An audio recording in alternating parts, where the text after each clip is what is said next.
Hello Chem 1A, this is Chapter 3, Lecture Video 3, and we're going to be talking about transition metal cations, as well as talking about how to name ionic compounds in this lecture video. So, as we talked about in Chapter 2, transition metals, the transition metal block, contains metal ions that have different charges. Sometimes, for instance, copper is a transition metal. It sometimes has a +1 charge, sometimes it has a +2 charge. It depends on the compound it's in. Because of this, we need to be able to determine the charge of a transition metal from its ionic compounds formula. For instance, if we look at iron, iron also has variable charges. So here we see FeCl2. We have 2 Cls. And we can determine the charge on the iron from the fact that we know Cl is going to be Cl minus. And there are 2 Cls. This gives me an overall charge of -2 from my anions. There is only 1 iron, so Fe's charge has to be 2+, because we know FeCl2 is going to be neutral overall. If we had a compound FeCl3, this would be a similar process. We have a negative charge on each Cl times 3. This gives me a -3 overall from my anions. My cations therefore have to have a 3+ charge, making 3+ the charge on the Fe ion in this compound. That's going to play a big role when we start talking about naming. So let's talk about how to name monoatomic ions. The name of a cation is simply the name of the element followed by the word ion, unless that element is a transition metal, in which case we do have to do one extra thing. But for instance, if we're looking at lithium, not a transition metal, this would just be lithium ion.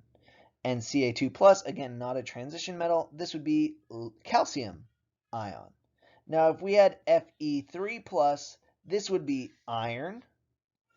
And now we'd also include a Roman numeral 3 to indicate that it has a 3+ charge, and then write the word ion. So when we're writing names for transition metal cations, we have to include a Roman numeral for whatever the charge is on that ion.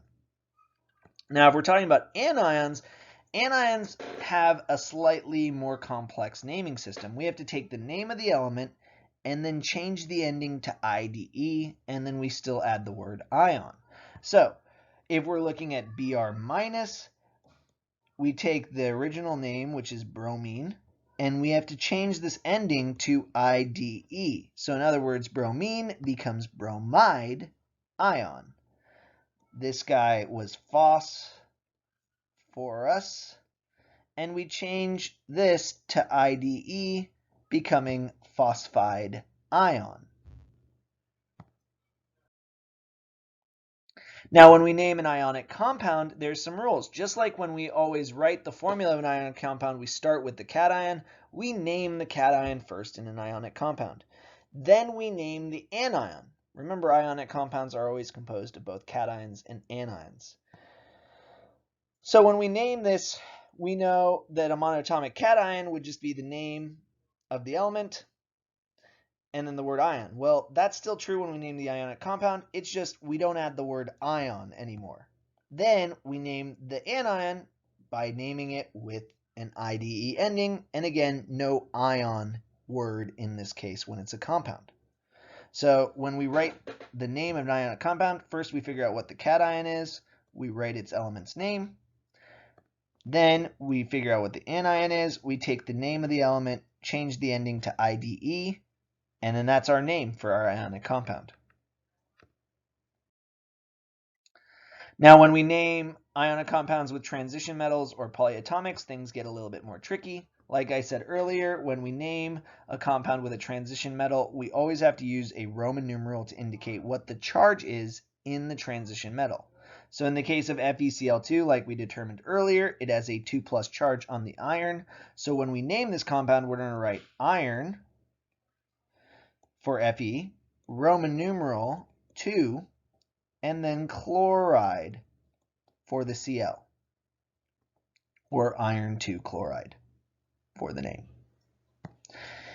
When we name a compound with a polyatomic ion, we just use the name of the polyatomic ion that we should have memorized. So if we look at FeClO3, I know because this guy has a -1 charge, because I have that memorized, that this must have been 3 plus because there are 3 -1s here. This tells me that my name would be iron, Roman numeral 3, and then the name of this polyatomic, which is hypochlorite, or iron 3 hypochlorite. All right, so let's do some practice. So we're going to write some names of these 10 compounds. All right, so first we're going to look at this guy. We know that is aluminum. And this is sulfur in an ion form, which would be sulfide. So that is our name, aluminum sulfide. It's that simple. We don't take into account the numeric values of aluminum or sulfur in the compound when we write ionic compound names. Here we have a polyatomic ion, so we just write the polyatomic ion's name, which is ammonium. This is another polyatomic, so we just write its name, which is carbonate. Again, you should be memorizing or have already memorized your polyatomic ion names. Next, we have lithium plus, which would just be lithium, according to our rules for cations. And we have oxygen, which becomes oxide. So lithium oxide. Here we have strontium 2 plus, which is just strontium. And this is oxalate, so it's just oxalate, because that's the polyatomic ion's name. Here, Ti is titanium. Now, titanium is a transition metal, so it has a variable charge. So when I write titanium,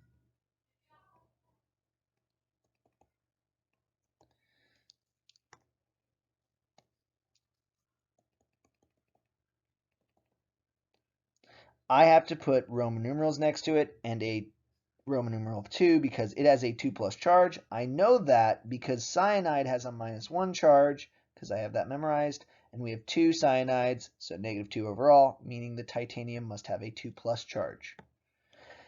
Then we just write the name of the polyatomic ion's name, which is cyanide. And that's it. Here we have potassium plus, which is not a transition metal, so no Roman numerals, so we just write potassium. And then this is a polyatomic ion, it's phosphate.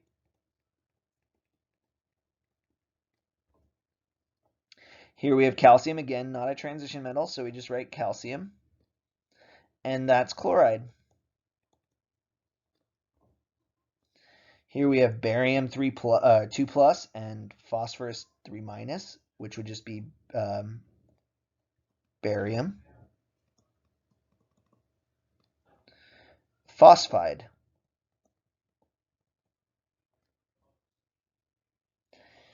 We have chromium. Again, chromium is a transition metal, so I'm going to write chromium.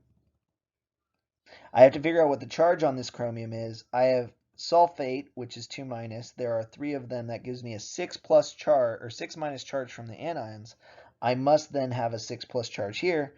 There are 2 of these. That means each chromium has a 3 plus charge. So chromium 3. Then I write the word sulfate for the polyatomic. Here's probably the simplest one. This is just sodium bromide. All right, so let's do some practice going the other direction. Now we're going to write the compound's formula from the name. So in this type of scenario, what we want to do is we want to go back to the ions first and then combine the ions to make the formula. So this says vanadium 5. Vanadium symbol is a V, so this is 5 plus. And this is bromide, which we know is Br minus. This means I bring these together, I get VBr5. Here I have magnesium, which we know has a 2 plus charge because we have our charges memorized. And dichromate, which we know is Cr2O7 because we have our polyatomics memorized. 2 plus, 2 minus, these just come together 1 to 1, so we have MgCr2O7. Sodium is Na plus, carbonate is CO3 2 minus. let's bring these together to make them neutral. So we're going to need 2 sodiums and 1 carbonate to do that. Silver is one of those transition metals that always has the same charge. You should have it memorized. It's +1. So we have Ag+, and we have nitrate, which is NO3-. This is 1 to 1, so we just write AgNO3, and we're all set. Here we have copper 2, so Cu2+, and we have bicarbonate, HCO3-. These come together to give me Cu parentheses HCO3 2. Yttrium is YT is the symbol, and it's yttrium 2, so it's 2+. Hydroxide is OH-. This would be YT parentheses OH out of the parentheses 2, because we need 2 of the OH- to balance out the 2+ charge from yttrium.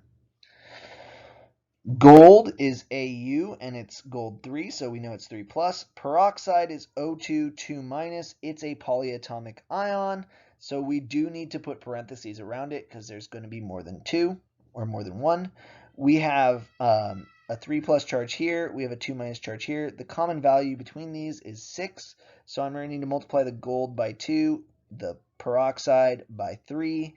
This will get me Au2 parentheses O2 3. Zinc nitride, Zn2+ is zinc, and nitride is N3-. Again, the IDE ending tells us that this is just a monoatomic ion. 2 plus 3-, they common value between these values is 6, so we're going to need 3 zincs and 2 nitrates, or in other words, Zn3N2. Cobalt 3, so CO3+, and sulfite is SO3 2-. This gives me CO2 parentheses SO3 3.